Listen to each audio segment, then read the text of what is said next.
Simple C program देखेंगे, swap the two numbers. ये बहुत ही इजी कोड है।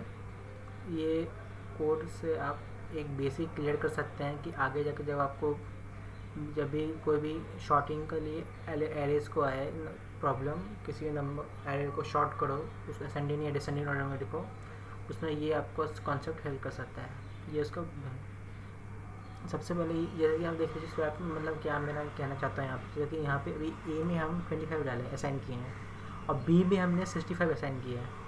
और जब आफ्टर स्वैपिंग ए हमारा प्रिंट करेगा 65 और बी हमारा प्रिंट करेगा 25, जो कि आप यहाँ देख सकते हैं। ये हमने आपको सैम्पल के लिए हमने इजीली आपको समझ पाया कि ये क्या कोड करने वाला है, इस कोड का मतलब क्या है। यहाँ पे सबसे पहले हमने इस कोड में इंट में ए नाम का वेरिएबल लिया और बी नाम का और एक टेम्पोररी नाम का वेरिएबल, जहाँ पे हम स्वैपिंग इसका हम आगे जाके काम पड़ेगा, इसलिए हमने इसको एक अपने ऐसा ईजीनेस के लिए बना लिया गया है।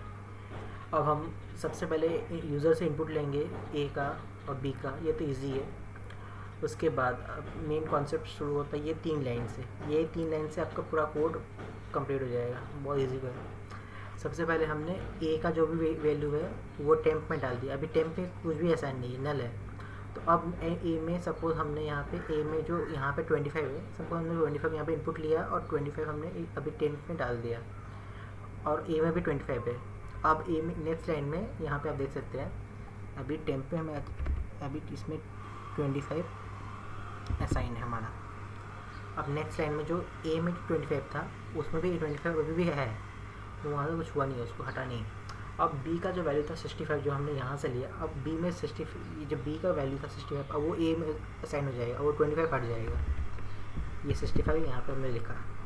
अब जो बी का वैल्यू था 65 वो तो वहीं पे है, तो उसको अब हम टेम का वैल्यू डालेंगे। टेम में क्या था हमारा प्रीवियस वैल्यू 25, तो ये इसमें आ जाएगा 25।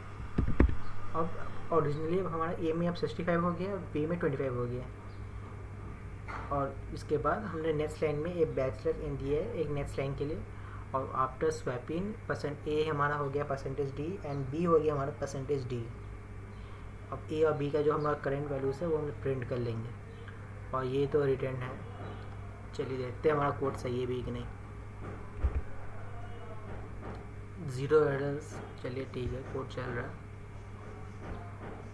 तो इसको बड़ा कर देता हूँ आपके लिए ईजीनेस के लिए। हाँ, तो हमारा हमने यहाँ पे क्या वैल्यूज़ दिया था 25, एक के लिए 25 असाइन किया, तो यहाँ में 25 दे दिया। बी को हमने 65 असाइन किया, तो 65 हम यहाँ डाल देंगे। 65 डाल दिए। अब एंटर करते हैं। देखिए यहाँ हमारा स्वैपिंग सक्सेसफुली रन हुआ है code. After swapping a equal to 65, a का वैल्यू जो बी का वैल्यू था ए में आ गया, ए का वैल्यू बी में आ गया 25। Thank you. आई होप आपको समझ आया होगा। नेक्स्ट वीडियोस में हम इसी कॉन्सेप्ट का हेल्प लेके एरेज को शॉर्ट करेंगे। Thank you.